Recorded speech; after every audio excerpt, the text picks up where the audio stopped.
திருச்சிற்றம்பலம். உம்பத்தரு தேனோமணி கசிவாகி ஒன்கடலில் தேனமுத துணர்வூர்வி இன்பரசத்தே பருகி பல காலம் எந்த உயிர் காதரவுற்று அருள்வாயே. தம்பிதனுக்காக வனத்து அணைவோனே, தந்தை வலத்தால் அருள் கை கனியோனே, அன்பர்தமக்கான நீலை பொருளோனே, ஐந்துகர தானே முக பெருமாளே, எந்த உயிர் காதரவுற்று அருள்வாயே. அன்பிற்கும் மதிப்பிற்கும் உரிய நம்முடைய குருவருள் ஆன்மீக மையத்தின் தலைவர் அவர்களுக்கும், அவரை தொடர்ந்து நிறைவாக பணி செய்து கொண்டிருக்கின்ற அம்மையார் அமுதவல்லி அம்மா அவர்களுக்கும், அவர்களுக்கு நல்ல உதவியாக இருந்து வருகின்ற சகோதரி சசிகலா அவர்களுக்கும், மற்றும் நம்முடைய குருவருள் ஆன்மீக மைய அன்பர்கள் அத்துணை பேருக்கும் என்னுடைய பணிவான வணக்கத்தை தெரிவித்துக் கொள்கிறேன்.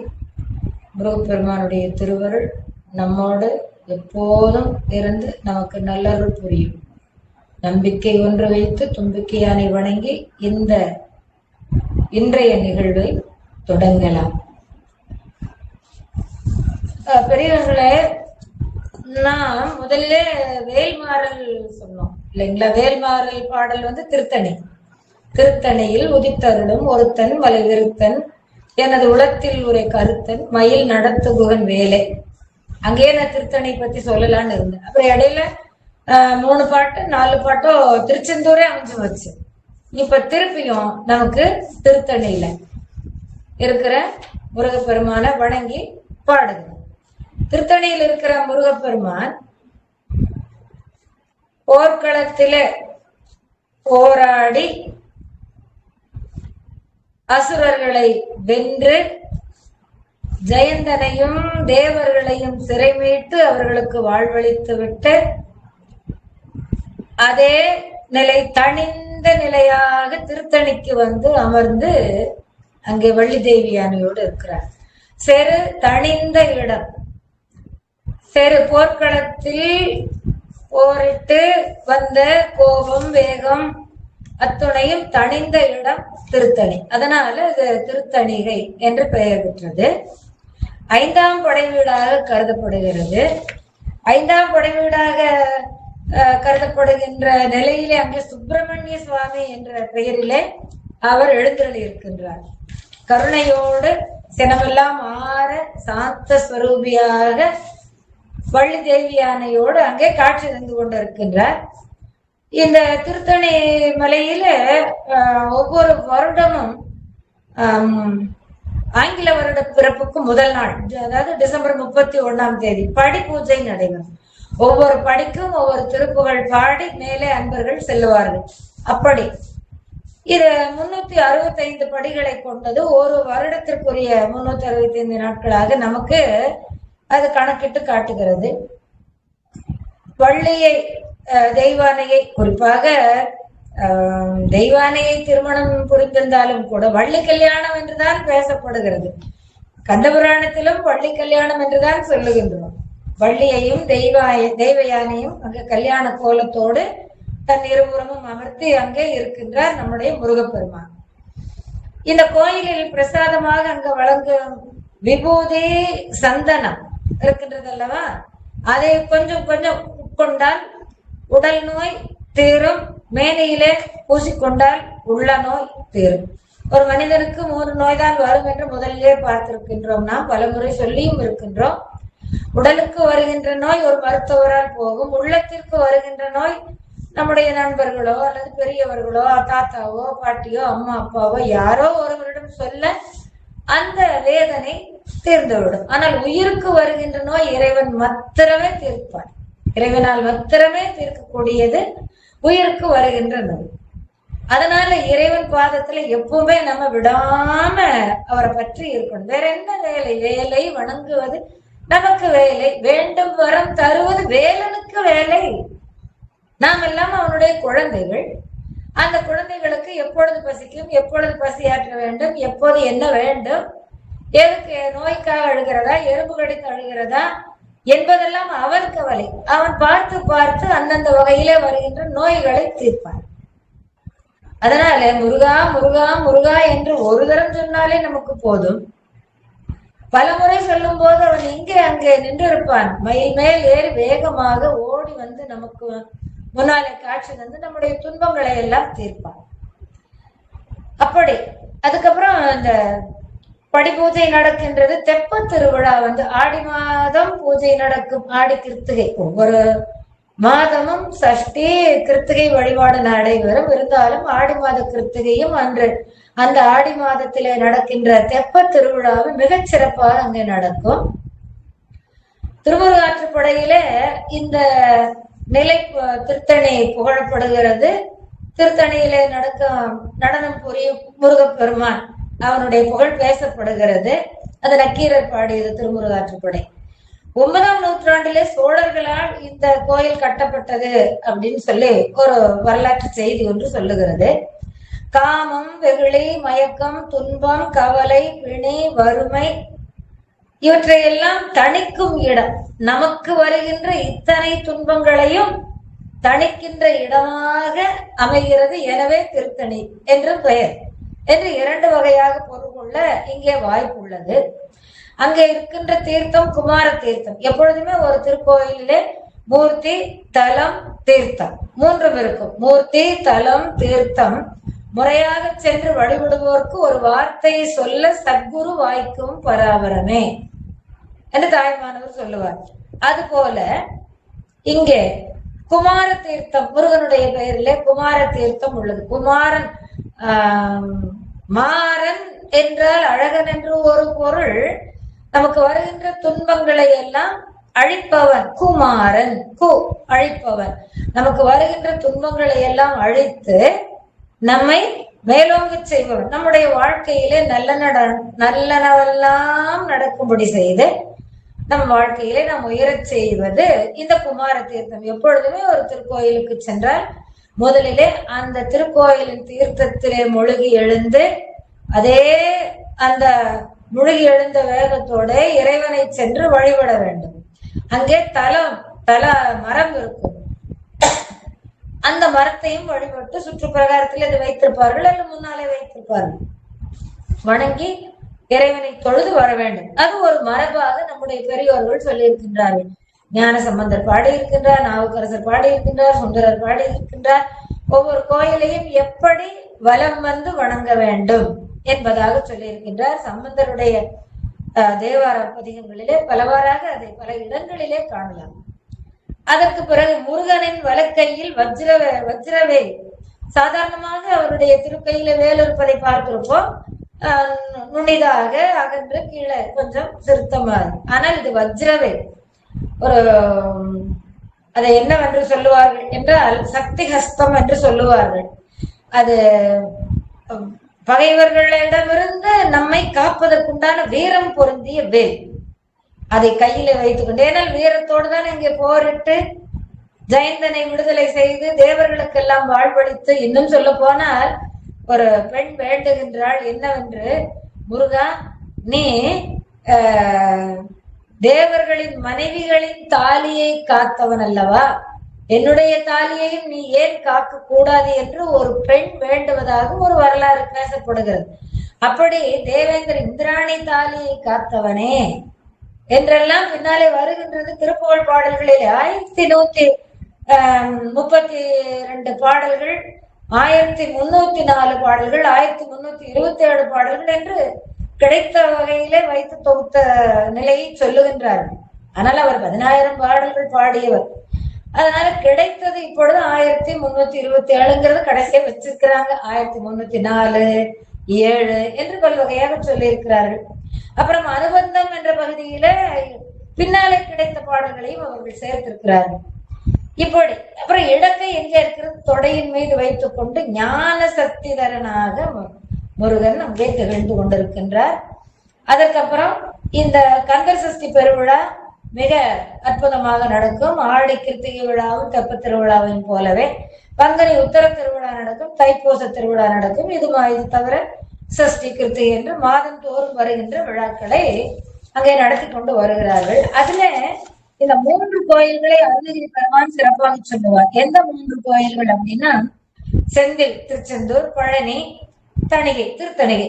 3 கோயில்களுமே முருகன் திருக்கோயில்கள் தான். அறுபடை வீடு தவிர குன்றதோடு ஆடுகின்ற குன்று இருக்கும் இடமெல்லாம் குமரன் இருக்கும் இடம் அல்லவா. அப்படி எத்தனையோ மலைகளிலே எழுந்தருளி இருக்கின்றான், திருக்கோயில்களிலே எழுந்தருளி இருக்கின்றான். ஆனால் இந்த 3 சிறப்பாக பேசப்படுகிறது.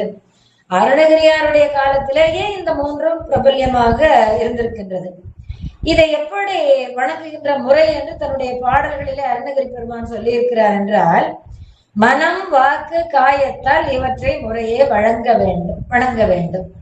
மனத்தால் வழிபடுவது திருச்செந்தூர்.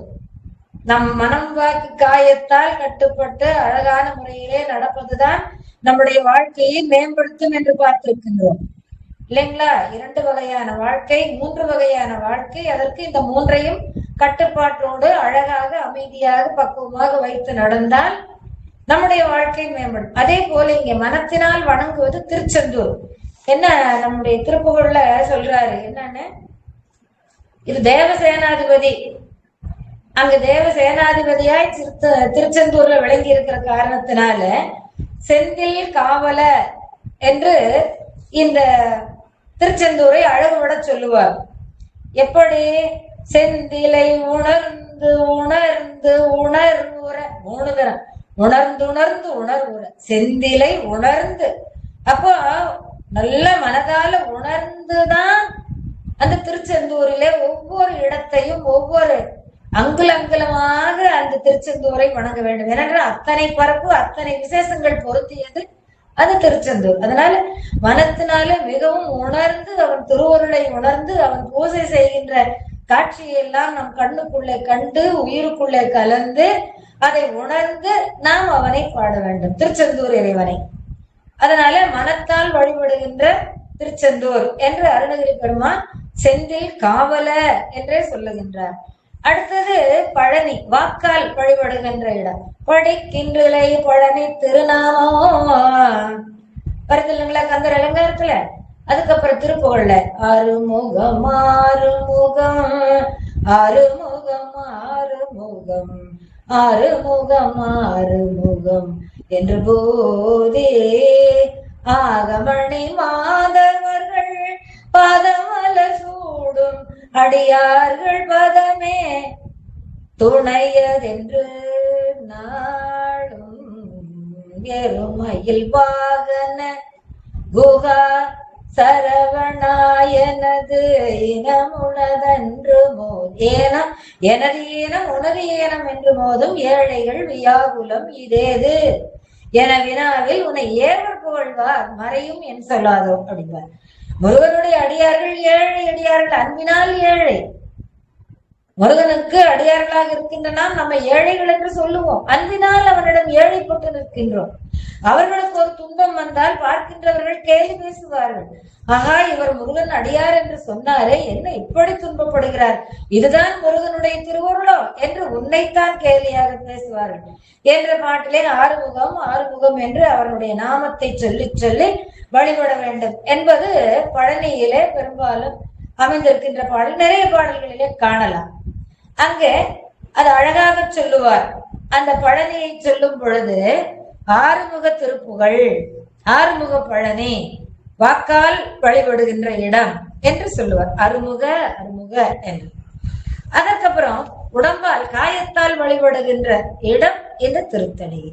நம்முடைய உடம்பால் வழிபடுகின்ற இடம் தணிகையிலே அழகாக, ஏனென்றால் வலப்புறம் வள்ளியும் இடப்புறம் தெய்வானையுமாக விளங்குகின்ற அந்த அழகு கோலத்தோடு இச்சாசக்தியும் கிரியாசக்தியும் தன்னருகே இருக்க ஞான சக்தியாகிய வேலை கொண்டு இறைவன் ஆன்மாவாக பிரமான்மாவாக இறைவன் இருந்து கொண்டிருக்கின்றான். அதனால அவனுடைய அந்த மேனியனுடைய அழகு ஒளி வீசுகின்றது. அப்படி அழகனாய் விளங்குவதனால் இணையிலி என்று சொல்லுவார் அங்கே அருணகிரி பெருமான் முருகப்பெருமானே. குமரனின் தண்டையன் தாழ் சூடாத சென்னியும் நாடாத கண்ணும் தொழாத கையும் பாடாத நாவும் எனக்கே தெரிந்து படைத்தனனே பிரம்மன் அலங்காரத்துல சொல்லுவார். இது மாதிரி இந்த 3 தலங்களுக்கும் ஒரு சிறப்பை கொடுத்து நம்முடைய அருணகிரி பெருமான் சொல்லுவதாக உரையாசிரியர்கள் எழுதுகின்றார்கள். அதிலும் நம்முடைய செங்கல்வராய பிள்ளை ஐயா தான் இந்த திருப்புகழ் உரைக்கு அத்தாரிட்டி என்று சொல்லுவார்கள். எப்படி பெரிய புராணத்திலே சிவகவிமணி ஐயா அவர்கள், சிவகவிமணி சுப்பிரமணியம் ஐயா அவர்கள் எப்படி பெரிய புராணத்திற்கு உரை ஆசிரியராக அத்தாரிட்டியோ, அதுபோல திருப்புகளுக்கு செங்கல்வராய பிள்ளை ஐயாவுடைய செங்கல்வராய பிள்ளை ஐயாவுடைய உரை மிகவும் மேலானது என்று ஒரு வழக்கு நமக்கு இருந்து வருகின்றது. பெரியோர்கள் நம்மை சொல்லிக் கொண்டிருக்கிறார்கள். அந்த மாதிரியாக வருகின்ற வகையிலே திருத்தணியிலே இருந்து அருணகிரி பெருமான் முருகனை பார்த்து ரொம்பவும் ஏங்கி பாடுகிறார். ரொம்பவும் தன்னையே வருத்தி கொண்டு பாடுகிறார். நான் இத்தனை காலம் ஏழை தொழும்பனே, எத்தனையோ காலம் எல்லாம் பாழுக்கு இறைத்தேன் பரம்பரனை பணியாதே, ஊழி முதல் சித்தாந்த நன்மணி வந்து என் பிறவித்தாளை பறித்தவா தோல் நோக்கம் ஆடாமோ என்று திருவாசகத்திலே மணிவாசகர் சொல்லுவார். ஆக ஏழை தொழுமனே, எத்தனையோ காலம் எல்லாம் பாழுக்கு இறைத்து விட்டேன். எதனாலே? பரம்பரனை பணிய வேண்டும். பரம்பரனை பணியாமல் பாழுக்கு இறைத்து விட்டேன். நான் வீணாக என்னுடைய காலங்களை எல்லாம் கழித்து விட்டேன், வீணாக கழித்து விட்டேன். மாதர் மயக்கிலே திரிந்து மயங்கி திரிந்து உழற்றி ஏற்ற காலத்திலே தாய் தந்தையரை மதிக்க கற்றுக்கொள்ளவில்லை, உடன் பிறந்தார்களை மதிக்க கற்றுக்கொள்ளவில்லை, மற்ற உறவினர்களையும் மதிக்க கற்றுக்கொள்ளாமல் பெண்டிர்கள் வீடே சதமென்று திரிந்தேன், மயக்குற்று திரிந்தேன். என்ன ஈனமான வாழ்க்கையை நான் வாழ்ந்திருக்கின்றேன் முருகா, எனக்கு இப்படி ஒரு புத்தியை கொடுத்து விட்டாயே. புலவர்கள் அனைவரும் என்னை ஏசுகின்றார்களே, இப்படியே நான் இருந்து கிடந்து சாகவோ? நீ எனக்கு தந்தை தாய் அல்லவா? நீ எனக்கு தந்தை தாயாக இருந்தும் கூட எனக்கு இப்படி ஒரு வாழ்க்கையை நீ எனக்கு கொடுக்கலாமா? பால் வேண்டும் என்று குழந்தை அழுகின்ற பொழுது யார் இந்த குழந்தை எடுப்பது என்று எல்லாரும் வெறுத்து ஒதுக்க, இந்த உலகவர்கள் எடுப்பார்களா? இந்த சிந்தனையை எனக்கு நீ தரமாட்டாயா? எனக்கு தோன்றாதா? ஏன் இப்படி என்னை உலகவர் அனைவரையும் என்னை பார்த்து நகைக்க வைக்கிற இறைவா? எனக்கும் புத்தி இல்லாமல் இதுகாரம் உழன்று விட்டேன் முருகா. இனி நீதான் என்னுடைய தாய் தந்து, நீதான் எனக்கு அருள வேண்டும் என்று பின்னாலே அதே திருவருளை பெற்றேன் என்று பல பாடல்களிலே பாடுகின்றார். ஆனால் இந்த ஒரு ஏக்கமும் ஒரு ஆர்வமும் ஒரு வருத்தமும் அவர் மேலேயே அவருக்கு, அந்த வருத்தத்தில் அப்படியே ஏங்கி பாடுகிறார். இந்த பாடலை பாடுகின்றவர்களும் சரி, கேட்கின்றவர்களும் சரி, மனதிலே ஒரு வருத்தத்தின் மேலோங்கிய காரணத்தினால் அவர்களுக்கு அழுகை கூட வந்து விடலாம். மனிதர்களுடைய வாழ்க்கையை அவர் சொல்லுகின்றார். மற்ற உலகில் உள்ள நாம் எல்லாம், மற்ற எல்லா உயிர்களும் வாழ்கின்ற வாழ்க்கையை தன்மேல் ஏற்றி வைத்து சொல்லுகின்றார் அருணகிரி பெருமான். இறைவனை நினைந்து வாழ்வதற்கே இந்த வாழ்க்கை, அவனை போற்றுவதற்கே இந்த வாய், அவனை வணங்குவதற்கு இந்த தலை, கண்ணு, காது, எல்லாமே நம்முடைய உச்சந்தலை முதல் உள்ளங்கால் வரை அவனுடைய கோயில்களையே சூழ வேண்டும், அவனையே வணங்க கைகள் கொடுத்திருக்கின்றார். இந்த உடம்பு அவனை வணங்குவதற்கு அழகான முறையிலே திருநாவுக்கரசு பெருமான் சொல்லுவார். தலையே நீ வணங்காய், தலை மாலை தலை கணிந்து தலையாலே வரிதேறும் தலைவனை தலைவார் தலையே நீ வணங்காய் என்று முதலாக தொடங்கி கண்டுகொண்டேன் இறைவனை கண்டுகொண்டேன் என்ற வகையிலே இறுதியாக வரையிலே தன்னுடைய உடம்பிலே இருக்கின்ற அங்கங்கள் எதற்காக படைக்கப்பட்டுள்ளன என்பதை அழகாக சொல்லுவார். அது மாதிரி இந்த பாடலிலே தன்னைத்தானே வருத்தி கொண்டு, தன்னைத்தானே வெறுத்து கொண்டு, தன்மேலே கழிவிறக்கம் கொண்டு இந்த பாடலை பாடுகின்றார். திருத்தணியிலே பாடுகின்ற பாடல். முதலில் பாடலை பார்த்து விடுவோம். ஏது புத்தியையா எனக்கு, இனி யாரை நத்திடுவேன், அவத்தினிலே இரத்தல் கொல்லோ, எனக்கு நீ தந்தை தாய், என்றே இருக்கவும் நானும் இப்படியே தவித்திடவோ, ஜகத்தவர் ஏசலில் படவோ, நகைத்தவர் கண்கள் காண, பாதம் வைத்திடையா தெரிந்தனை தாளில் வைக்க நீயே மறுத்திடு, பார்நகை குமையா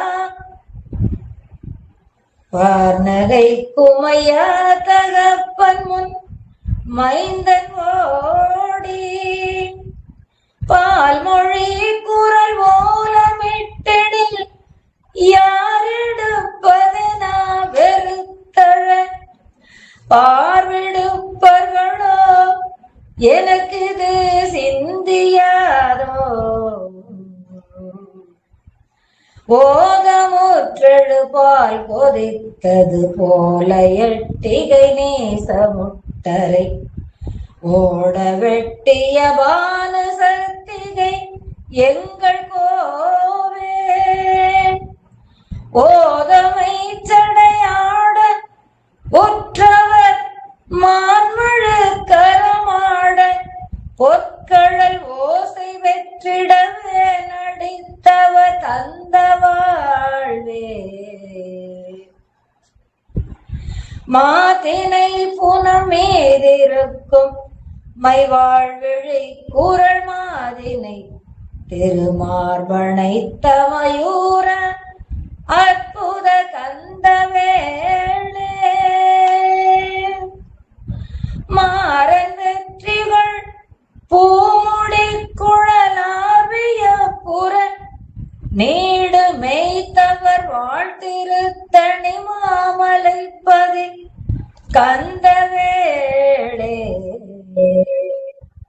பாதம் வைத்திடையா முருக, பாதம் வைத்திடையா முருக, பாதம் வைத்திடையா சண்முக, பாதம் வைத்திடையா, நகைத்தவர் கண்கள் காண, பாதம் வைத்திடையா மறுத்திடில், பார்நகை குமையா முருக, நகைத்திட சகத்தவர் நகைத்தவர் கண்கள் காண, பாதம் வைத்திடையா மறுத்திடை, பார்நகை குமையா முருக,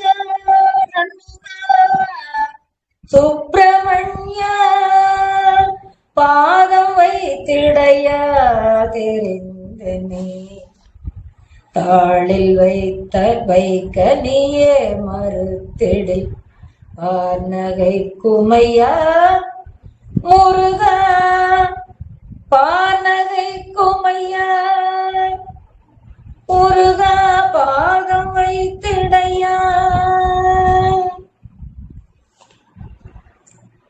இந்த பாடல் இதுல இந்த பாதம் வைத்திடையா, நகைத்தவர் கண்கள் காண பாதம் வைத்திடையா, நகைத்தவர் ஜகத்தவர் நகைத்தவர் கண்கள் காண பாதம் வைத்திடையா, மறுத்திடில் பார் நகைக்குமையா.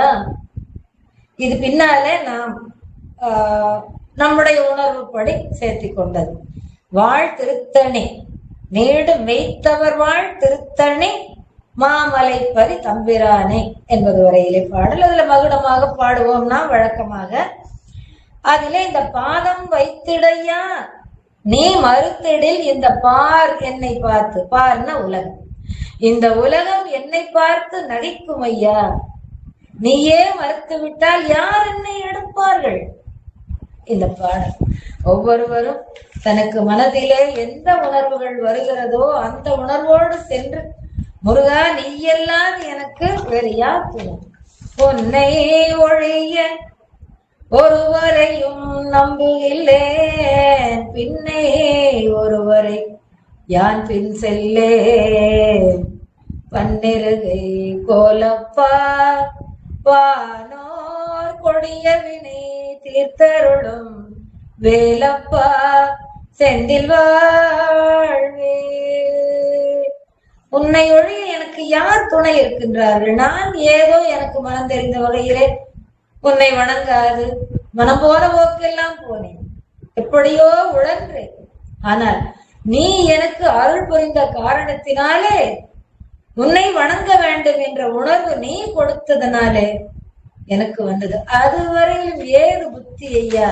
ஐயா, எனக்கு ஏது புத்தி? எனக்கென்று சொந்தமாக ஒரு புத்தியும் இல்லை. ஏனென்றால் நீ எங்களை நடத்துகின்றாய், நீ என்னை நடத்துகின்றாய், எனக்குள்ளிருந்து என்னை நீ நடத்துகின்றாய். நான் உன் அடைக்கல போறேன், நீ என்னை எப்படி நடத்துகின்றாயோ இந்த வாழ்க்கை கூத்திலே பொம்மலாட்டம் நடத்துவது போல. அலங்காரத்திலே ஒரு பாடலிலே சொல்லுவார், உப்பாச வாழ்க்கையில் கூத்தாடும் எனது இப்பாச வாழ்க்கையை நீக்கிடுவாய் முருகா என்பார் இளைய அருணகிரியார். அதுபோல அந்த பொம்மலாட்டம் போல நீ என்னை அந்த நூலாலே கட்டி உன் விரல்களிலே கட்டி இருக்கின்றாய், இன்னொரு நுனி பொம்மையிலே கட்டி இருக்கின்றாய். அந்த பொம்மையாக நான் விளங்குகின்றேன், இந்த கையாக நீ விளங்கி அந்த உயிரோட்டமாக விளங்குகின்ற நூலால் உன்னுடைய அன்பால் உன்னுடைய அருளால் என்னை நடத்துகின்றாய் அப்பா. அதனால எனக்கு ஏது புத்தி? எனக்கென்று எந்த ஒரு அறிவும் கிடையாது. அறிவும் நிறைவும் வரவே நின் அருளதருளி எனையும் மனதோடு அடிமை கொடவும் வர வேண்டும். அறிவும் நிறைவும் வரவே உன் அருளதருளி உன் மனதோடு என்னை அடிமை கொடவும் வர வேண்டும். திருப்புகழ் பாடு. அப்படி எனக்கென்று ஒரு புத்தியும் கிடையாது. அப்படி இருக்க நீயே என்னை கைவிட்டுட்டா இனி யாரை நான் நத்திடுவேன்? நத்திடுவேன்னா யாரை விரும்பி சென்று அவர்களோடு சேருவேன்? என்னை யார் விரும்புகின்றார்கள்? எல்லாரும் என்னை பார்த்து கேலி பேசுகிறார்கள். அதனால் எனக்கென்று எந்த புத்தியும் இல்லாமல் இதுவரை நான் வாழ்ந்து விட்டேன். யாரை விரும்பினான் அவர்களோடு சென்று சேர்வேன். இனி யாரை நத்திடுவேன்? நச்சுதல் என்றால் விரும்புதல், நற்றுதல், அதான் நச்சுதல் தான் நத்துதல். சும்மா சும்மா நச்சிட்டே இருக்கீங்க. சும்மா அன்புனால யாரோ ஒருத்தர் வந்து பேசிட்டே இருப்பாங்க, அன்பு இல்லாம அப்படி பேச மாட்டாங்க. நம்ம ஏன் நச்சிட்டே இருக்கிறேன் என்றால் ஏன் என்னை விரும்பி கொண்டே இருக்கிறேன்னு அர்த்தம். நம்ம வேற பொருளை தொடர்ந்து நச்சுறங்கிற மாதிரி கொண்டு வந்துட்டோம். அப்படி அல்ல. இனி யாரை விரும்பி நான் நாடி செல்லுவேன்? உன்னைத்தான் நாடி வருவேன். நீதான் எனக்கு புகழ். வேற யாரை நாடி செல்லுவேன்?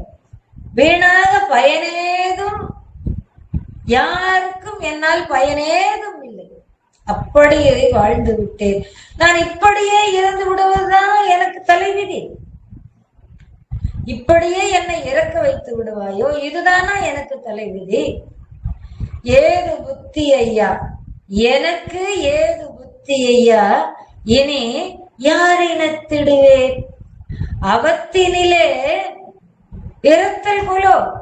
இந்த மாதிரி வீணாகவே இருந்து ஒருவருக்கும் பயன்படாமல், எனக்குமே பயன்படாமல், மற்றவருக்கும் பயன்படாமல் வீணனாக இருந்து இறந்து விடுவேனோ? இதுதான் தலைவிதியோ? இதுதான் முருகா எனக்கு நீ தந்தை தாய் என்று நான் சொல்லும் அழகோ?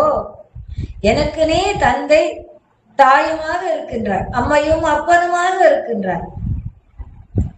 தந்தை தாயாக எனக்கு நீ இருக்கின்ற பொழுது வீணாக என்னுடைய வாழ்வு அவப்பட்டு அவமே கிடந்து உழன்று நான் இறந்து விடுவதோ விதியோ?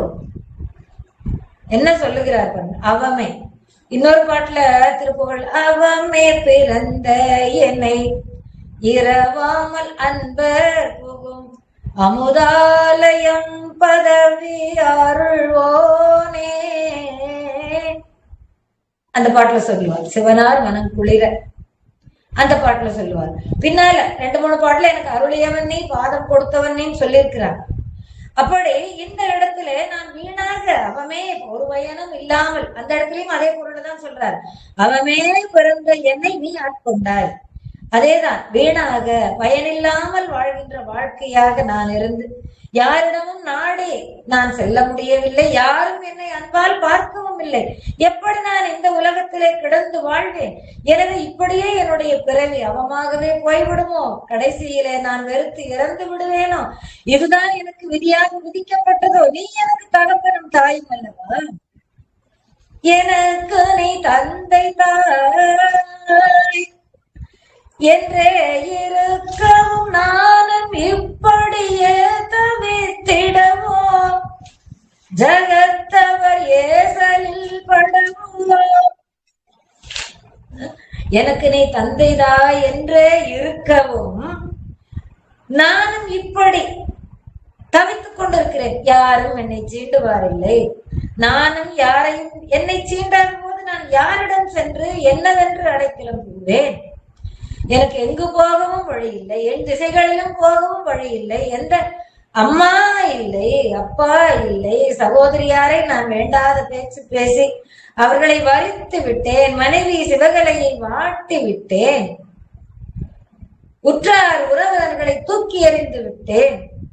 நான் சென்ற மாதர்கள் எல்லாம் கூட என்னை வெறுத்து ஒதுக்கி விட்டார்கள். தொழுநோய் வீடித்துக் கொண்டது. யார் என்னை சேர்ப்பார்கள்? யாரிடம் நான் செல்ல முடியும்?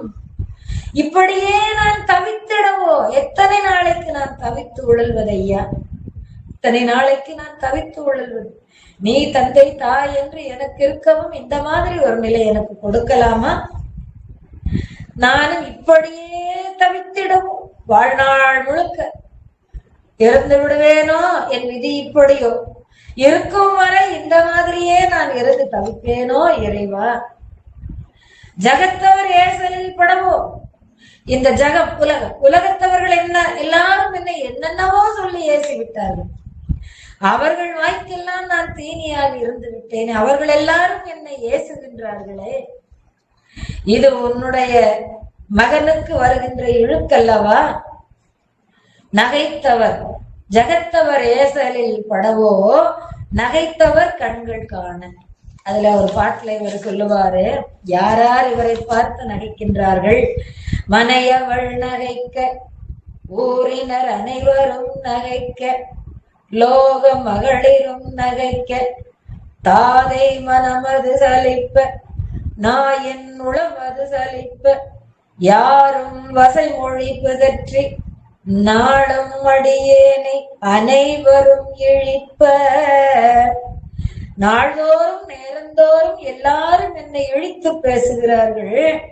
நான் அதனால் மனவேதனை மிகுந்து, நாளும் நாளும் மனவேதனை மிகுந்து, இந்த உடல் உயிரோடு இருக்கின்ற உடலை விடுத்தால் போதும் என்று நான் கோபுரத்தின் உச்சியிலே, திருவண்ணாமலை கோபுரத்தின் உச்சியிலே ஏறி நின்று கீழே விழும்போது நீ எனக்கு கரம் கொடுத்து எடுத்து நிறுத்தினாய் அல்லவா?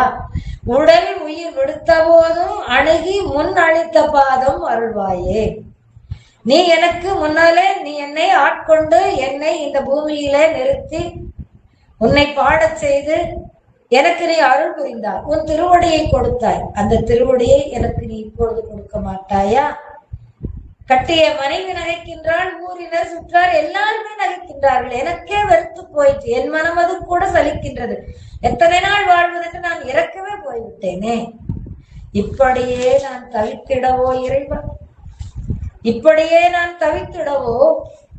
உலகவர்கள் எல்லாம், ஜகத்தவர் உலகவர்கள் எல்லாம் என்னை ஏசி ஏசி ஏசி என்னை கூசச் செய்கின்றார்கள்.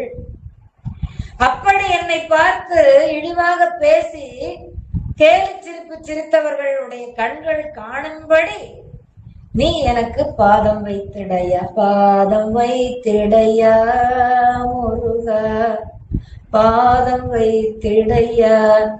நகைத்தவர் கண்கள் காண பாதம் வைத்திடையா.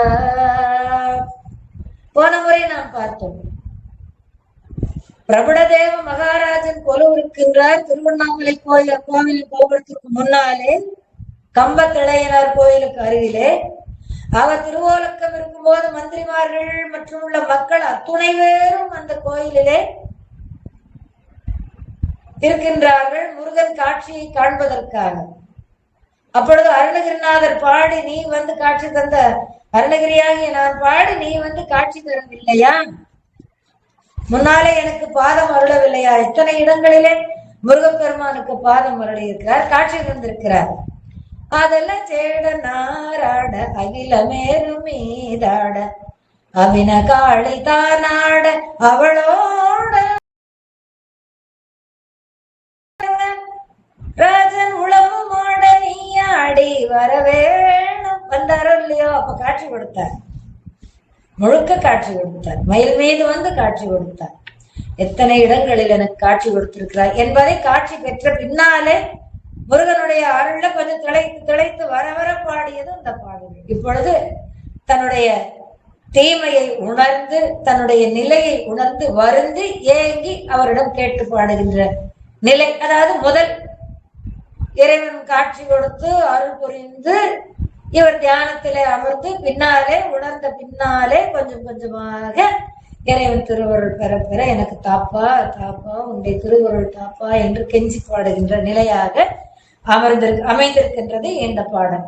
அப்படி யாரெல்லாம் என்னை பார்த்து நகைத்தார்களோ, சிரித்தார்களோ, ஏளனம் பேசினார்களோ, ஏசி பேசினார்களோ, நேசமில்லாமல் வாய்க்கு வந்தபடியெல்லாம் என்னை பேசினார்களோ, அவர்களுடைய கண்கள் எல்லாம் காணும்படி நீ எனக்கு உன் திருவடியை என்னுடைய தலைமையில் வைத்தார்கள் ஐயா. பாதம் வைத்திடையா தெரிந்தனை தாளில் வைக்க நீயே மறுத்திடில் பார்நகை குமையா தகப்பன் முன் மைந்தன் ஓடி.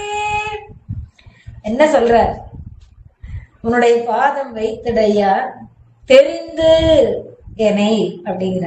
என்னை பத்தி உனக்கு தான் தெரியும், என்னை பத்தி உனக்கு தான் தெரியும். உலகத்தோட எப்படியோ ஏசி போறாங்க, மனையுள் ஏசினா எனக்கு கவலை இல்லை, உற்றார் சுற்றார் அத்தனை பேரும் ஏசினாலும் எனக்கு கவலை இல்லை. ஏனென்றால் என்னை நீ அறிவாய், உன்னை நான் அறிவேன். என்னை நீ அறிவாய், உன்னை நான் அறிவேன். உன்னை மறந்திடுவனோ மறப்பறியேன் மறப்பறியேன் மறப்பறியேன். உன்னை மறந்திடுவனோ மறப்பறியேன், மறந்தால் உயிர் விடுவேன் கணம் தரியேன் உன்னாணை இது.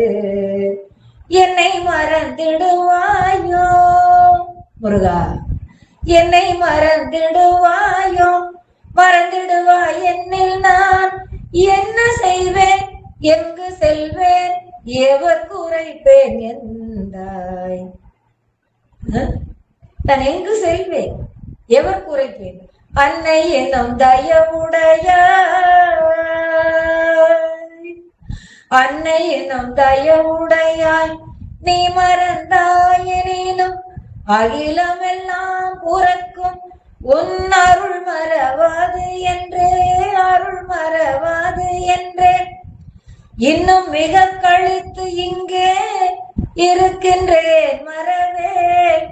இது தருணம் அருஜோதி எனக்கு விரைந்தருளே, எனக்கு விரைந்தருளே, எனக்கு விரைந்தருளே. வள்ளலார் பாடுகின்றார். நீயும் என்னை மறக்க முடியாது, நானும் உன்னை மறக்க முடியாது, எனக்கு உன் பாதம் தான் கதி. நீ எப்படி உன் பிள்ளையை விட்டு இருப்பாயா? அப்படி இருந்தால் எனக்கு இங்க என்ன வேலை சொல்லுகிறார். அது போல யார் நகைத்தால் என்னையா, எனக்கு அதை பற்றி ஒரு சிறிதும் கவலை இல்லை. நீ என்னை தெரிந்து வைத்திருக்கின்றாய். என்னுடைய குணம் எப்படி, என்னுடைய நடைமுறை பாவனை எப்படி, என் பிறப்பு எப்படி, எதனால் நீ இங்கே என்னை அனுப்பி இருக்கிறாய், யாருக்காக எதையேனும் செய்ய சொல்லி அனுப்பி இருக்கிறாய். அதை நான் செய்யாமல் வீணை கழித்து இத்தனை நாளும் கழித்து விட்டேன். என்னை உயிர்த்து எழுப்பி நீ இந்த வந்த வேலையை செய் என்று கந்தா நீ சொல்லுகின்றாயோ? நீ வந்த வேலை உயிர்களுக்கு இறைவனை வணங்குவதுதான் வேலை. அந்த இறைவனுடைய அருளை நாடி பெற்றவன் நான். நீங்களும் அதுபோல் பெறுங்கள். இந்த உலகத்திலே நல்ல முறையிலே வாழ்ந்து இறைவன் திருவடியை அடையுங்கள் என்று எல்லோருக்கும் சொல்லி இந்த உலகத்திலே முருகன் பெருமையையும் திருப்புகழையும் அலங்காரம் அனுபூதி வகுப்பு இவற்றையெல்லாம் பரப்புவதற்காக அந்தாதி, வேல் விருத்தம், மயில் விருத்தம், சேவல் விருத்தம், எழுகூற்று இருக்கை இவற்றையெல்லாம் முருகன் புகழ் பாடுகின்ற இவற்றையெல்லாம் சொல்லி அவன் புகழ் பரப்ப நீ வந்த வேலையை விட்டு விட்டு இத்தனை நாட்களும் வீணாக கழித்து விட்டாய். இப்பொழுதாவது வா என்று சொல்லி என் பணியை செய்ய நீ என்னை ஆட்கொண்டாய். என் பணியை செய்ய வேண்டும் என்று எனக்கு உணர்த்தினாய். அதனால் யார் நகைத்தால் எனக்கு என்ன, எனக்கு அதை பற்றி கவலை இல்லை. ஆனாலும் நீயே மறுத்திடில் பார் நகைக்கும் ஐயா. ஆனால் யார் நகைத்திடாலும் நான் கவலையின்றி இருக்க முடியாதல்லவா? நீ என்னை ஆட்கொண்ட போது எனக்கு அதை பற்றி எல்லாம் கவலை இல்லை. நீ என்னை மறுத்து விட்டால், உன் பாதத்தை தருவதற்கு எனக்கு நீ மறுத்து விட்டால் இந்த உலகம் நகைக்கும், எள்ளி நகையாடும். ஏன் பாரப்பா, முருகா முருகா முருகா, கந்தா கந்தா கந்தா, குமரா குமரா குமரா என்று மூச்சு விடும் முன்னே 1000 முறையாக சொல்லி தெரிந்திருந்தான் இந்த அருணகிரி. அந்த முருகன் அடிமைக்கு இப்படி ஒரு நிலை வந்தது என்றால் அது என்ன முருகன் அருள் என்று முருகனைத்தான் ஏசுவார்கள். என்னை ஏசுகின்றார்கள் என்று நான் நினைக்க மாட்டேன், உன்னைத்தான் ஏசுவார்கள். வார்நகை குமையா, வார்நகை குமையா, தெரிந்தனை தாழில் வைக்க நீயே மறுத்திடு. என்னை பற்றி தெரிந்த நீ. இன்னொரு பாட்டுல கூட சொக்கநாத புலவர் பாடியிருப்பார். நோயுற்று அடராமல் நொந்து மனம் வாடாமல் பாயிக்கிடவாமல் பவியேன் காயத்தை ஓர் நொடிக்குள் நீக்கி ஒன்பொருளையானில் சீரடிக்குள் வைப்பாய் தெரிந்து சொல்ற. என்னை பத்தி உனக்கு தான் இப்ப தெரியும். நான் வழிபடுகின்றேனா வழிபடவில்லையா, சரியை கிரியை யோக ஞான மார்க்கங்களிலே சென்று வழிபடுகின்றேனா, உன்னை உண்மையாகவே என்னுடைய உள்ளத்திலே உணர்விலே கலந்து வழிபடுகின்றேனா? இறைவா, நான் பசுவாக இருக்கின்றேன். பதியாகிய உன்னை அடைவதற்கு இந்த பாசமாகிய உலக விஷயங்களை விட்டுவிட்டு என்னுடைய மாயை கண்மம் ஆணவ மலங்களை எல்லாம், மாயை கண்ம மலங்களை நீக்கி ஆணவத்தை அடக்கி அகங்காரம் மமகாரம் என்பதனை எல்லாம் அடக்கி உன் திருவடியை வந்து நான் சேர வேண்டும். இந்த நிலையெல்லாம் நான் உணர்ந்து உணர்ந்து உணர்ந்து உன்னை வழிபடுகின்றேனா, வழிபட்டு வருகின்றேனா, வழிபட்டு வந்திருக்கின்றேனா, இனிமேலும் வழிபடுவேனா என்றெல்லாம் நீ என்னுடைய நிலை பற்றி முழுக்க நீ அறிந்தது. ஒரு குழந்தையினுடைய நிலை தாய்க்குத்தான் தெரியும். 4 குழந்தைகள் இருந்தாலும் 4 பேருடைய நிலைமையும் அந்த தாய்க்குத்தான் தெரியும். குந்திக்கு 5 பேர்கள். அந்த 5 பேரும் எப்படிப்பட்டவர்கள், எந்தெந்த நிலையிலே எப்படி எப்படி இருப்பார்கள் என்று குந்திக்குத்தான் தெரியும். ஒரு தாய் அறியாத மந்திரம் உண்டோ? இல்லை. அதனால் நீ எனக்கு தாய், என்னை பற்றி நீ நன்றாக அறிந்திரு. அதனால வார்நகைக்கும் ஐயா, நீ உன் தாளை தரவில்லை என்றார். உன் திருவடியை எனக்கு தந்து என்னை நீ ஆட்கொள்ளவில்லை என்றால் இந்த உலகமெல்லாம் மீண்டும் மீண்டும் நகைத்துக் கொண்டே இருக்கும், எனக்கும் வேதனையாக இருந்து கொண்டே இருக்கும். என்னை பார்த்து நீயும் வேதனைப்படுவாய். அப்படி இருக்கின்ற நிலையிலே தகப்பன் முன் மைந்தன் ஓடி, ஒரு அப்பா முன்னால ஒரு மகன் ஓடி போய், எப்படி தகப்பன் இருக்கின்றான், அந்த குழந்தை பாலுக்கு அழுகின்றது. தகப்பன் முன் மைந்தன் ஓடி பால்மொழி குரல் ஓலமிட்டிடில் யாரெடுப்பதன வெறுத்தழ பார்விடுப்பவர்களோ எனக்கு இது சிந்தியாதோ. நான் குழந்தையாக இருந்து தகப்பனுக்கு அந்த தகைமை தெரியவில்லை. தகப்பன் முன் நான் மைந்தனாக இருந்து ஓடி அவர் முன்னாலே எனக்கு பால் வேண்டும் ஐயா என்ற குறிப்பாக தோன்றுகின்ற வகையிலே அந்த மொழியோடு, அழுகைதான் மொழி குழந்தையாக இருக்கும் பொழுது, அப்படி கோலமிட்டு கொண்டு நான் அழுதேன் என்றால் அந்த பசியை தீர்ப்பவர்கள் யார்? யார் எடுப்பது இந்த குழந்தையை, இந்த இழிவான குழந்தையை யார் எடுப்பது என்று எல்லோரும் வெறுத்து ஒதுக்குகிறார்கள். நான் அழுது கொண்டே இருக்கின்றேன். யார் எடுப்பது நான் வெறுத்தழ பார்விடுப்பவர்களோ, உலகத்தவரும் கைவிட்டு விடுவார்களோ. யாரேனும் ஒருவருக்கு கருணை இருந்து எடுத்து என்னை ஆதரித்து பாலூட்டி வளர்க்க மாட்டார்களா? எனக்கு இது சிந்தியாதா, எனக்கு இது தோன்றாதா ஐயா? நீ தகப்பனாக இருக்கின்றாய், நீ தாயாக இருக்கின்றாய். நான் அழுதாலும் என்னை வந்து ஓடி எடுத்து வந்து அணைக்கின்றவர்கள் யார் ஐயா உன்னை தவிர? எனக்கு இது மனதிலே தோன்றிக் கொண்டே இருக்கிறது, எனக்கும் தெரியும் அல்லது. போதமுற்றழுபால் கொதித்தது போல எட்டிகை நேச முட்டரை ஓட வெட்டிய பானு சத்திகை எங்கள் கோவே. எங்களுடைய அரசனே, ஓதம் உற்றழு பால் கொதித்தது, பார்க்கடல் கொதிக்கின்றது. ஓதம் உற்று நல்ல வெள்ளம் பெருகி வரும்போது அலைகள் நிறைய எழுந்து எழுந்து வரும் அல்லவா, அது கொதிப்பது போல. அதுவேளை வடமாக அக்னின்னு நம்ம படிச்சிருக்கிறவங்களுக்கு ஞாபகம். இப்படி வெப்பத்தாலும் அந்த பெருக்கெடுத்த தன்மையினாலும் பெருகி எழுகின்ற பார்க்கடல் பொங்கி அலைவீசி எழுவது போல இந்த 8 திசைகளிலும் உள்ள இழிந்த மூடர்கள் யாருன்னா அசுரர். எத்தனை நல்ல வரம் பெற்றிருக்கிறார்கள். சூரபத்மன் 1008 108 அண்டங்களையும் 1008 யுகங்களுக்கு ஆளுகின்ற வரத்தை பெற்றிருக்கின்றார் சிவபெருமானிடம்.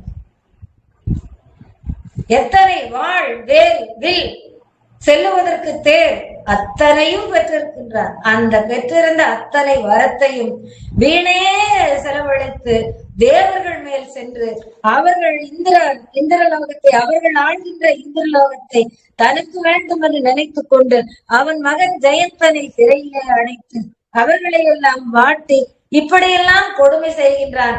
அவன் மூடன் அல்லவா, அவர்களை மூடர்கள் அல்லவா இந்த அசுரர்கள். அவனை மூடனாய் தலைவனாக கொண்ட அசுரர்கள் எப்படிப்பட்டவர்கள்? மூடர்கள் தானே. அவர்கள் எல்லாம் பின்னங்கால் பிடரியிலே தெரிக்கும்படி ஓடும்படி அவர்களை வெட்டி வீழ்த்திய வேலை உடையவனே, அவர்களை வெட்டி வீழ்த்திய வேலை உடையவனே முருகப்பெருமானே. அந்த வேல் அவனுடைய ஞானம்ங்கிறத பல முறை நம்ம பார்த்திருக்கோம். அது சக்தி வேல், அது ஞான வேல், அது வீரவேல், அது தீரவேல், விண்ணோர் சிறை மீட்டவேல். அப்படிப்பட்ட வேலை உடையவனே, அந்த வேல் எப்படி ஒளி வீசுகிறது? ஒவ்வொரு முறையும் ஒவ்வொரு சுவரனை அழித்த பின்னாலே தாரகாசுரனாகட்டும், பானுகோபனாகட்டும், சிங்கமுகாசுரனாகட்டும், சூரபத்மனாகட்டும் அவர்களை வீழ்த்திவிட்டு கங்கையிலே சென்று மூழ்கி தன்னை புனிதமாக்கி கொண்டு மீண்டும் முருகனுடைய திருக்கைக்கு வந்து சேர்ந்து விடும் அந்த வேல். அப்படி அதனுடைய தன்மையை சொல்லும் பொழுது ஒளி, சூரிய எத்தனையோ சூரியர்கள் உடைய ஒளியை நினைத்து பாருங்கள், அதை விட ஞான பிரகாசமாக அந்த வேல் ஒளி வீசுகின்றதா. அப்படி அந்த சூரியர்களுடைய ஒளியை விஞ்சும்படி ஒளியுடைய சக்தி வேலை கையில் கொண்ட முருகனே, எங்கள் அரசனே, ஓதமுற்றழு பால் கொதித்தது போல என் திசை நீச முட்டரை கீழான அசுரர்களை ஓட வெட்டிட பானு சத்திகை எங்கள் கோவே. ஓத மொய்ச்சடையாட உற்றவர் மான்மழு கருமாட பொற்கழல் ஓசை பெற்றிடவே நடித்தவர் தந்த வாழ்வே. சிவபெருமான் தன்னுடைய முடியிலே கங்கையை வைத்துக் கொண்டிருக்கிறார். அப்ப எப்பொழுதும் அது ஓதமிட்டு கொண்டே இருக்கும். ஓதம்னா என்ன? ஈரமாக இருந்து கொண்டே இருக்கும். ஈரம் என்பது எதை குறிக்கின்றது? கருணையை குறிக்கின்றது. இறைவன் எப்பொழுதுமே கருணையை உடையவன். தகுந்தாற் போல பாதியிலே உமையை வைத்திருக்கின்றார், தலையிலே கங்கையை வைத்திருக்கின்றார். உமையம்மையும் கருணாம்பிகை, கங்கையாலும் கருணாம்பிகை. வருகின்றவர்களுடைய பாவத்தை எல்லாம் போக்குகின்றவள். அத்தனை பேரும் ஒரு கங்கை வந்து பாவம் போக்குகின்றவள் என்ற ஒரு ஆழமான நம்பிக்கை கருத்தோடு தான் அங்க போறவங்க எல்லாம் நம்ம மூழ்கிறோம்.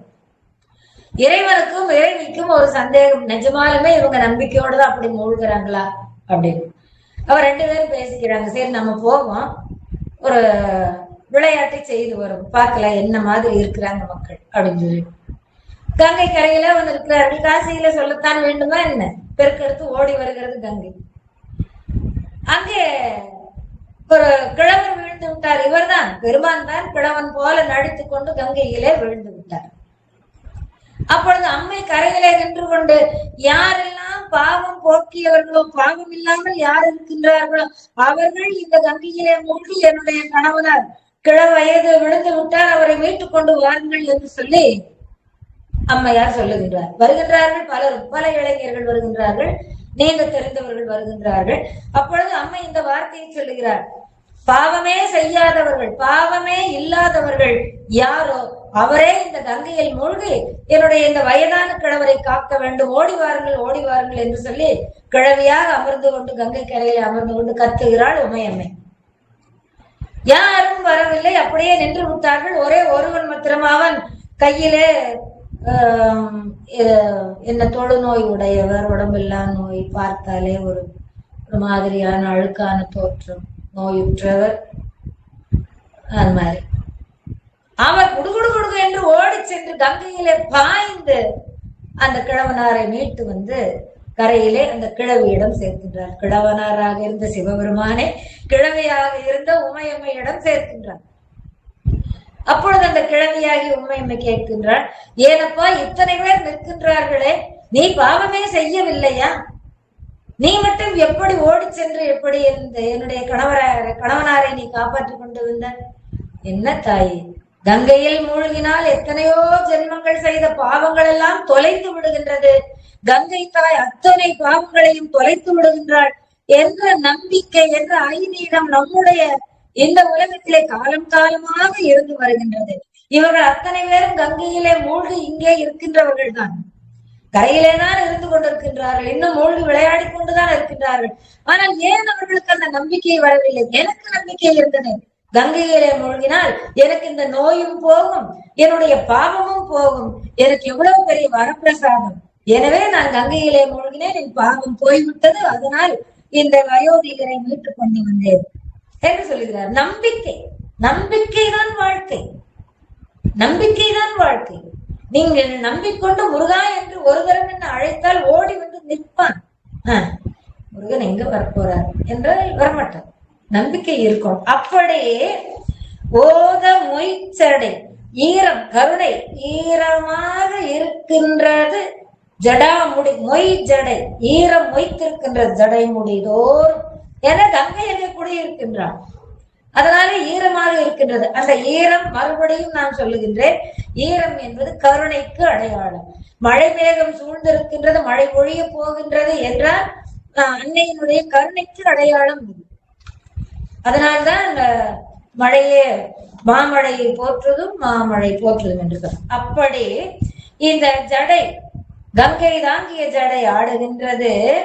அமர் உற்று அமர்ந்திருக்கின்ற உரிமையோடு அங்கே உற்று, கைகளிலே உற்று அமர்ந்திருக்கின்ற, உற்றுனா அது இடமாக அடைந்து, எது மான் ஒரு கையிலே மழு ஒரு கையிலே அமர்ந்திருக்கு. மான் மழுக்கரம் ஆட, அப்ப கங்கை தாண்டி இருக்கின்ற ஜடாமுடி ஆட, ஒரு கையிலே எழுந்தி இருக்கின்ற மானாட, இன்னொரு கையிலே எழுந்தி இருக்கின்ற மழு ஆட.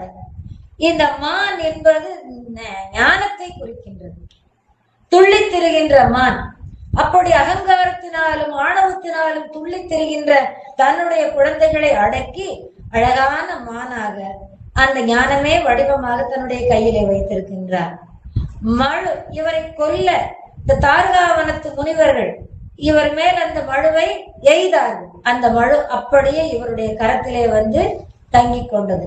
ஆக கருணையின் இருப்பிடமாக அந்த இரண்டையும் தாங்கி இருக்கின்றார். அப்படிப்பட்ட கருணை வள்ளலாகிய சிவபெருமான் பொற்கடல் ஓசை வெற்றிடவே நடித்தவர். அப்படி நம்மை நாடி வருகின்ற பொழுது அழகான கால்களிலே தண்டையும் கிங்கிணி அணிஞ்சிருக்கிறார், பர்த்தம் இல்லைங்களா? தண்டை அணிந்திருக்கின்றார், சலங்கை அணிந்திருக்கின்றார். அந்த வருகின்ற வருகை, கால் அசைத்து அசைத்து எடுத்து எடுத்து வைத்து வருகின்ற, நம்மை நோக்கி அருள வருகின்ற அந்த வருகை, அந்த வருகையினால் காலிலே அணிந்திருக்கின்ற சிலம்புகள் ஓசை ஒலிக்கின்றது. அந்த ஓசை கொஞ்சிட நடித்தவர் எங்க இருந்து நடிக்கிறார்? பொன்னம்பலத்திலே, சிதம்பரத்திலே, தில்லையம்பலத்திலே இருந்து பல்வேறு வகையான தாண்டவங்கள் ஆடுகின்றார். ஆனந்த தாண்டவம் சிதம்பரத்திலே, திருவாலங்காட்டிலே ஊர்த்துவ தாண்டவம், இப்படி நிறைய வகை வகையான தாண்டவங்கள். இங்கே ஆனந்த தாண்டவம் ஆடி வருகின்றார். ஏனென்றால் உன்னை தந்தவர் அவர். அவருடைய நெற்றி கண்களிலே இருந்து அவரே ஒத்த குமாரனாக, அவரை போலவே உள்ள குமாரனாக அவரிடமிருந்து உன்னை தந்தவர் அவர்தான். அவர் தந்ததனால்தான் நீ ஆண்மகன், நீதான் ஆண்மகன். எந்த வரலாற்றிலும் பெண் மக்கள் தான் பெற்றெடுக்கின்றார்கள் என்ற வரலாறு, ஆனால் ஆண்மகன் பெற்றெடுத்த குழந்தை நீ. அப்படிப்பட்டவர் சந்தோஷத்தோடு தான் வருகின்றார். அப்படி ஓத மைச்சடையாட, ஈரம் நிறைந்திருக்கின்ற, கருணை நிறைந்திருக்கின்ற அந்த ஜடாமுடி ஆட, கையிலே இடத்திலே சரியாக பொருந்தி அமர்ந்திருக்கின்ற மானாட மழுவாட, பொற்கழல் ஓசை கட்டிட, அந்த திருவடிகளினாலே நடந்து வருகின்ற பொழுது ஓசை எழுகின்றதே, அந்த அப்ப கால் எடுத்து ஆடி வருகின்றார். அப்படி நடனமாட இருக்கக்கூடிய சிவபெருமான் தந்த வாழ்வு, சிவபெருமான் பெற்றெடுத்த எங்கள் வாழ்வின் ஆதாரமாக விளங்குகின்ற முருகனே, மா திணை புறம் மீது இருக்கும் மை வாழ்விழி புறமாதினை. இந்த வரி, இந்த வார்த்தை ரெண்டு வகையா எடுத்துக்கலாம் பாருங்க. மா திணை புன மீதிருக்கும், பெரிய திணைப்புனம். அவங்க அப்பா கொண்டு போய் இந்த வள்ளிங்கிறது தான் தெரியாம கொண்டு போய் திணைப்புனத்துல கிளிகள் ஓட்டுவதற்கு பணித்து அமரச் செய்து விட்டார். அங்கே கிளிகளை ஓட்டிக்கொண்டு ஆலோலம் பாடிக்கொண்டிருக்கிறாள் வள்ளி. அந்த மா திணைப்புனம், பெரிய திணைப்புனத்தில் மீது இருக்கின்ற மை வாழ் விழி குறமாது, மைகள், கண்ணுக்கு மை எழுந்திருக்கிறது, பெண்ணுக்கு ஒரு அழகு சொல்லுவோம், கண்ணுக்கு மை எழுந்திருக்கின்ற அந்த வாழ்விழி, ஒளி பொருந்திய விழியை உடைய புறமாது வள்ளியை திருமார்பணைத்த மயூர, தன்னுடைய மார்பிலே அணைத்துக் கொண்ட மயூரனே, மயில் வாகனனே, அற்புதமான கந்தவேளை, அற்புதம் நிறைந்தவன் நீ. ஏனென்றால் அருவமும் உருவமாகி அனாதியாய் பலவாய் ஒன்றாய் பிரம்மமாய் நின்ற ஜோதி பிழந்து அது ஓர் மேனியாகி கருணை ஒரு முகங்கள் 6 கரங்கள் 12 கொண்டு உலகம் மொழிய உதித்தவர் நீ. உன்னுடைய வரவே அற்புதம். 6 முகமாக விளங்கிய உன்னை 6 கார்த்திகை மாதர் வளர்க்க அம்மை வந்து ஒருங்கே தன்னுடைய 2 கைகளாலும் அணைக்க 6 முகமும் 12 கரங்களும் ஓர் உடலும் 2 கால்களுமாக நீ வந்தவர். கந்தன், நீ பகையை வற்ற செய்கின்றவர். உன்னுடைய வாழ்வு, உன்னுடைய வருகையே, உன்னுடைய அருளே அற்புதமாக அமைந்திருக்கின்றன. அப்படிப்பட்ட அற்புதமான கந்த வேலை.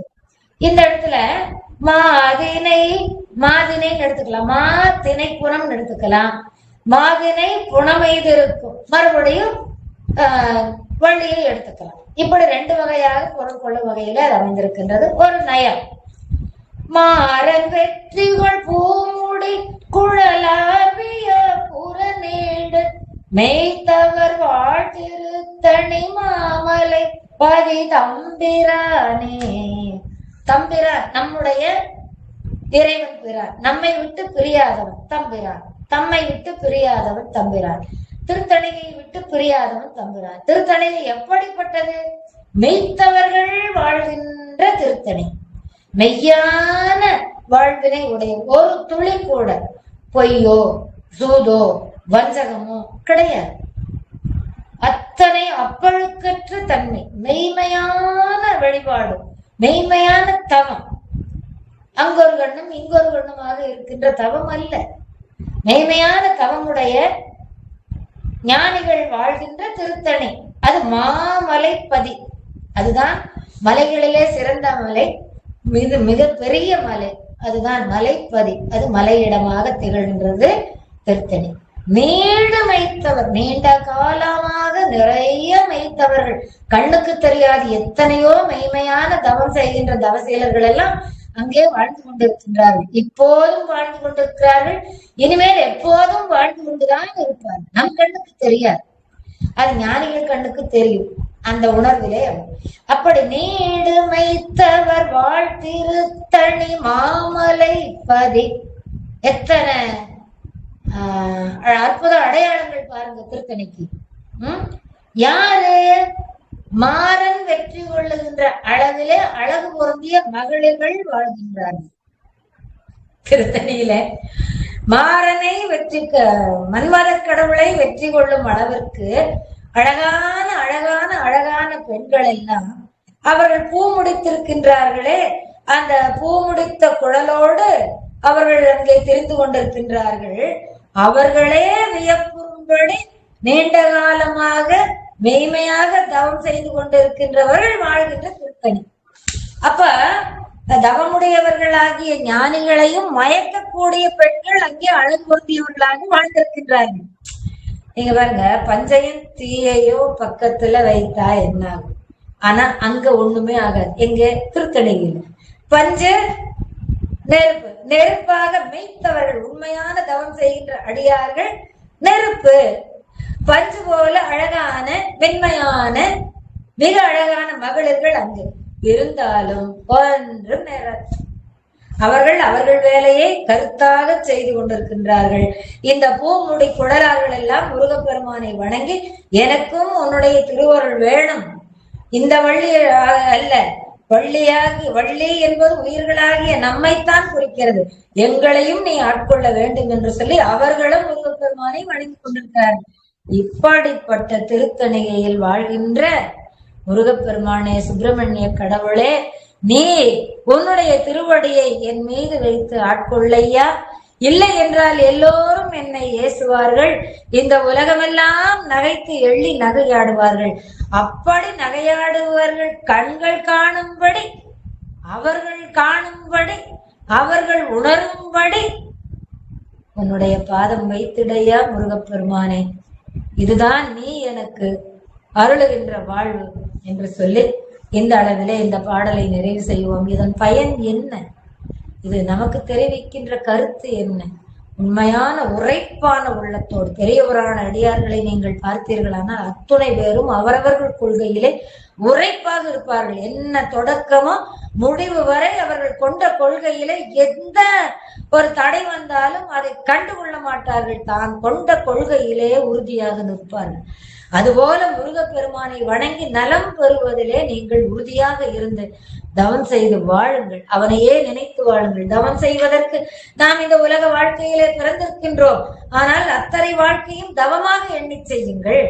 பிறருக்கு நினைக்கின்ற எண்ணங்கள் நல்லனவாக நினையுங்கள், நல்லவாக பேசுங்கள், நல்லனவாக செயல்களை செய்யுங்கள். அது நீங்கள் செய்யும் தவம். யாரேனும் ஒருவருக்கு ஒரு சிறு உதவி செய்யுங்கள்.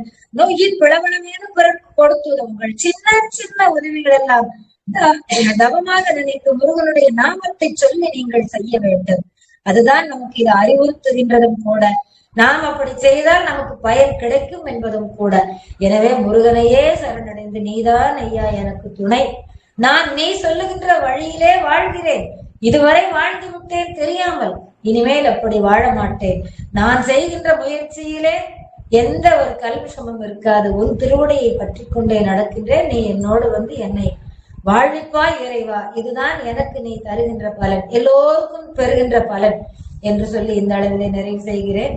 நன்றி, வணக்கம். சிவகுக குமர பராச்சல பதியே சீரலை வாயுரை நாதா சூர செந்தளிர் பழனாபுரி வாழ் திருவேரகமுறை கந்தா செங்கஜ நிகர் தணிகாச்சல வந்தாய் செம்பழ முதிர்வன எந்தாய் தவமருளாராதாரா தவமுனிவர் பணிதீரா தாரா அருண சுபோதா ஜெய ஜெய சங்கர பாலக மணியே தாரக மந்திர வினோதா சிவமே சிவமே சிவமே சரவண பவ சிவமே.